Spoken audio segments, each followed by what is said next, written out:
Hey guys, this is Justin. Hello and welcome to another video. So today I thought it'd be fun if we took a closer look at some of the less conventional weapons of the Star Wars universe, starting with one of my favorites, which I haven't really seen covered a ton on YouTube. Before we get into the content though, just a quick sponsored segment from my friends over at Vite Ramen. Word on the street is that Tim, the founder, has a thing for Wookiees. I think you know what I'm saying, so I had to get them in for today's video. If you've watched my content, you've probably seen a Vite Ramen sponsored ad. These guys have been my partners for a very long time because they're a phenomenal company which treats me and their employees very well. Here's the deal. Vite Ramen is premium, but order and you'll get not just a delicious and quick meal, but a healthy one. Ton of bioavailable nutrients, great calorie and sodium wise, but who cares? The flavor, honestly, second to none. I highly recommend you check out my Massaman curry flavor. I came up with it, I tested it, and I recommend if you do make it, use a little less water and add some peanut butter. Make it more almost like a noodle dish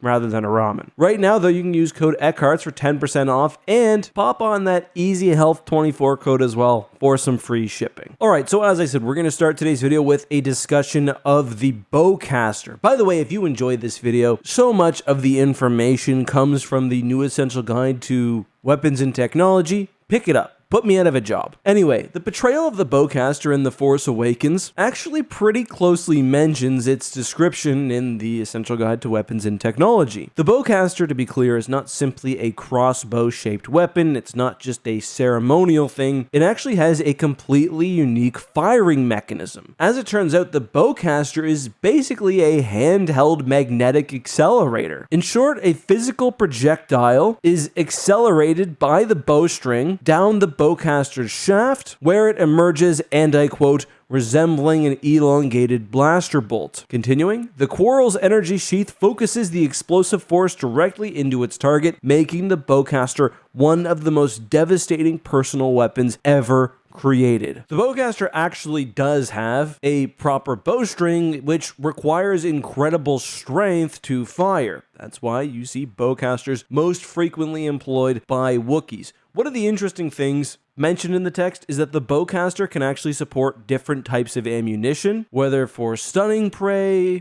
Presumably you could add even more highly explosive quarrels, and Bowcasters are also handcrafted by Wookiees, which is why you see a lot of variety. Chewies, for example, could automatically recock. Larger variants could be mounted on vehicles or given additions like a traditional blaster rifle, which I think makes sense. The Bowcaster is there for the big business. The blaster rifle, anything on two legs, probably good enough. There were also sort of knockoff Bowcasters, not created by Wookiees and not with the same destructive potential. Many were essentially just repeating blasters with a Bowcaster shell on it. I sort of wonder what's the deal with the one Kyle Katarn used. That Bowcaster was unique. It had several firing forms, nothing really like what's described in this text, although it could be charged up. Either way, as described, the Bowcaster is an incredibly potent weapon, combining not just extensive energy damage, but also a very fast-moving, magnetically accelerated projectile. So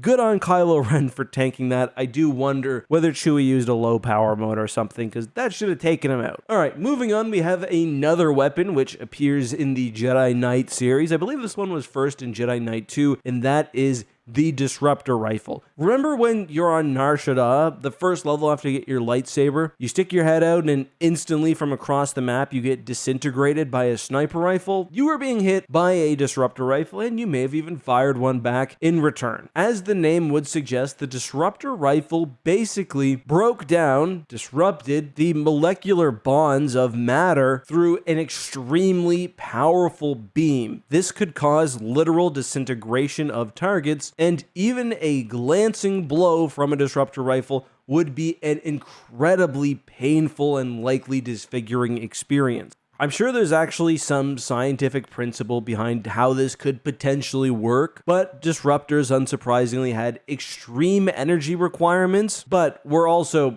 obviously very, very lethal, making them perfect for bounty hunters, including ones who had to occasionally be reminded by Darth Vader to skip the disintegrations. When I think of the Disruptor, the scene that pops into my head, I hope we can show it, copyright we'll see, is from War of the Worlds when the tripods come out and just instantly start vaporizing people, that's kind of what the Disruptor would do. Except I imagine rather than like fully combusting, you'd see the body break apart where impacted by the weapon's beams. Disruptors were not commonly used by militaries, largely because the power requirements meant that disrupting weapons were generally large and limited to a few shots. However, they were more common, at least within the underworld. And there were even smaller handheld models, which could certainly be used in a pinch. Oh, also Dash Rendar had that version, which just made a giant explosion. Star Wars canon, as those who have watched Star Wars Rebels may remember, actually has done probably more with the Disruptor than Legends. The T7 Ion Disruptor was used by the Empire during the conquest of Lasat and played a major role in the near extermination of the Lasat species. There's an episode in Star Wars Rebels where they get their hands on some, and even though they are obviously resource strapped because of their terrible nature, the episode mentions that they were even banned by the Empire. They choose to destroy them rather than use them or potentially have them fall into the hands of the Empire. Those disruptors were primarily anti-vehicle weapons, but obviously would have devastating impacts when used against living beings. The Mandalorian also obviously had a type of disruptor rifle. It's called the Ambient Phase Pulse Blaster, and well, we've seen what it can do to Jawas and Trandoshans. Anyway, to end this video, I wanted to include one more unique rifle, and it's funny how my mind works. I was thinking back to Star Wars Legends books, and I remembered there being a sniper rifle which was almost impossible to detect, but in my mind, after used or fired once, it shattered or broke. So obviously I was thinking, oh yes, the Verpine Shatter Rifle. I do remember that being brought up in Legacy of the Force, and obviously the Verpine are highly intelligent creatures, so a perfect sniper rifle that could only be used once but was exceptionally deadly, that sounds like something they would make, but not quite. Verpine Shatter guns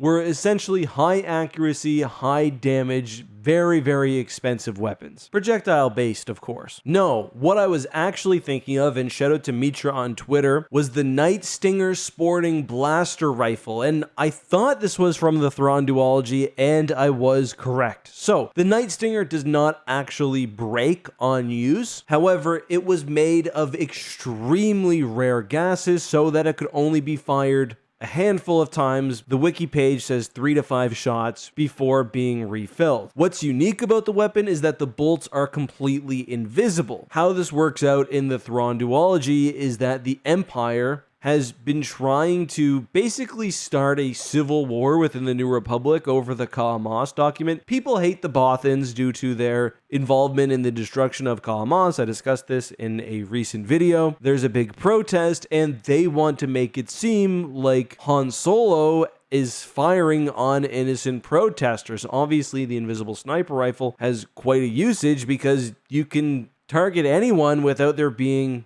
any clear tracking of the shot, so you don't know where it comes from. Anyway, a very deadly weapon. You can imagine how covert agents could use this to extreme effect. But guys, that's the video for today. I hope you enjoyed this one. Is there a weapon, vehicle, technology, anything you'd like to see me cover in a future video? Let me know all of that and more, of course, down below. Until next time, guys, be safe, have a good one. May the Force be with you.